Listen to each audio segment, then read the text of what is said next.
then we just let you throw them away. Okay?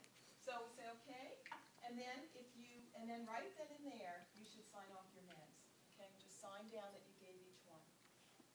If you have to give an IV med, you want to check the IV site, don't you? Okay? So you're going to say, you know, before I give you your IV antibiotic, I just want to check how your IV looks, and your and you want to check, and what are we checking for? Swelling, redness. Signs of phlebitis? What's a phlebitis? Okay, and how would you know? Good. And what's the other big thing? Heat and infiltration. And what's an infiltration? Cool, puffy. What's happening when it's infiltrating? It's going into the tissues. It's not going into the tissues, okay, not to the so vein. you're checking for phlebitis and inflammation. You're asking, do you have any pain? Is it puffy and swollen?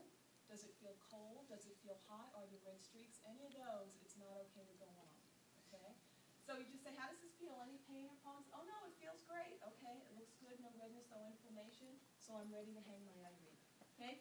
Your IV will be hanging here. It's going to be normal saline. You don't have to worry about it. We're not doing any tricky stuff. It'll be running. So we're ready to hang our medication. Okay? So we check the IV site. That's number 10. Now we're up to number 11. And remember the clip, right? Okay? So this is why I recommend you don't hang this up or do anything with it till you've done everything else, so that you don't forget the steps.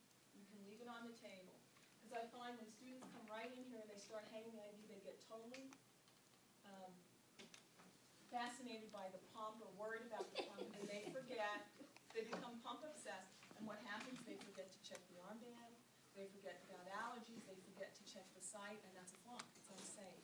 So I highly recommend you just put the meds down and focus on the patient first so that you don't forget.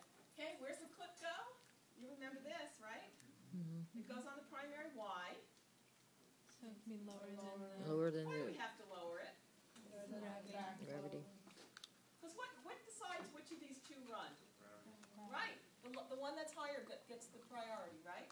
Now you can hang it like this, or you can hang it like that. We don't care.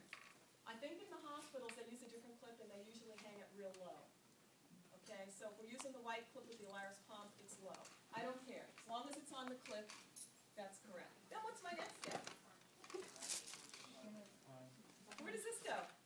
Connect. Where? The first port on the way. Above the pump, right? There's only one site that's above the pump. Okay, so if you're down here, you're in the wrong place, right? You take your alcohol wipe, and we actually want you to open it, and you're going to clean that site, aren't you? Okay? Okay, you're going to clean that site. Remember, this is aseptic now. You're going to loosen this, and if you need to put that down, you can, because it's not touching anything. Do you see how it's not touching anything? So as long as you've cleaned it and it doesn't touch anything, it's still aseptic, because sometimes you need your hands to do this, especially after you've gelled your hands. Okay, see where my fingers are? I'm away from the no-go. That's contamination, so always do that, okay? And then it's a Luer lock. You push in, and you screw it. If you're not proficient with this, come in the skills lab when you practice between now and next Thursday, and practice so that you're not all thumbs. What's my next step? Backfill. Back flush. Back flush. How do I do it? Take it off. Put it down. Put it lower. Lower it and Unclamp. How high up am I going to back flush? Half the chamber. Good. All right. So just hold it down. You control with this and with this until you're about halfway up. Okay. So there's no air. Okay. Lift up. I still have the clamp on. At this point, if you wanted to unclamp it, you could.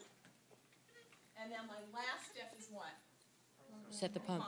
So you notice the pump is way down the list. So don't get pump obsessed. Don't even think about the pump. Okay? All right, what do I do? Press piggyback. Select piggyback. Okay, what came up? R and V. I've totally forgotten. So what do I do? Look at the label. I check my rate. Let's say my rate was 100.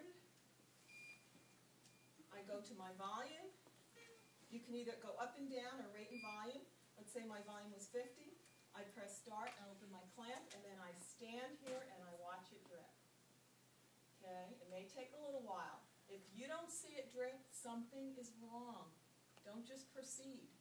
99% of the time, when it's not dripping, check your clamp. You probably forgot to open a clamp somewhere. That's another Terry's tip. 99% of the doesn't drip, there's a clamp somewhere. So just check your whole system, make sure all your clamps are open, and there it goes. It's dripping. I see the little drip. It says 100 an hour. There's the piggyback. It's running. Another thing that's good is one more time before you hang this, check it against the MAR, or before you set the pump, hold it like that and check that you have the right drug, the right dose, the right patient. Many drugs sound similar, so make sure you pick the right one. Okay, then you're going to just say, all right, you're going to sign it off. You're going to come right over here and sign it off. You want to sign all your meds before you ever leave the room. And then at the bottom, we need to know who signed it, because you initial it. So you're going to write your signature and your initials. And how do you sign your name in the hospital? SNSCC. Right? So I'd be T. DiResta, SNSCC. That's what we want to see. This way, if they're trying to track down who was TD, they'll say, oh, it's Terry DiResta. And who's that? Oh, a student nurse. But from where? Oh, Solano Community College. Then they call me up and they tell me I made a mistake. Okay? So they can always track us down. That's the purpose. Okay? Then you want to just clean up your supplies and say, okay, that's it. So that's going to run for about 30 minutes, Mr. Smith, and then I will be in to check it. Is there anything else I can do for you? Oh, no, thank you. Can I put your head down? Sure, I think I'll take a nap. Okay, so you want to return him to position of comfort. Do whatever it is you have to do. Clean up the room. Check that you signed everything off. Then the instructor's going to say, are you finished with your MAR? You're going to say yes. We're going to say, would you hand it to us? You give it to us.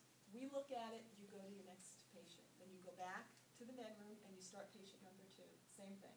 Then you come to patient number 2. You do that. We watch. We're checking down. You see where it says safe and unsafe for number 1 and number 2?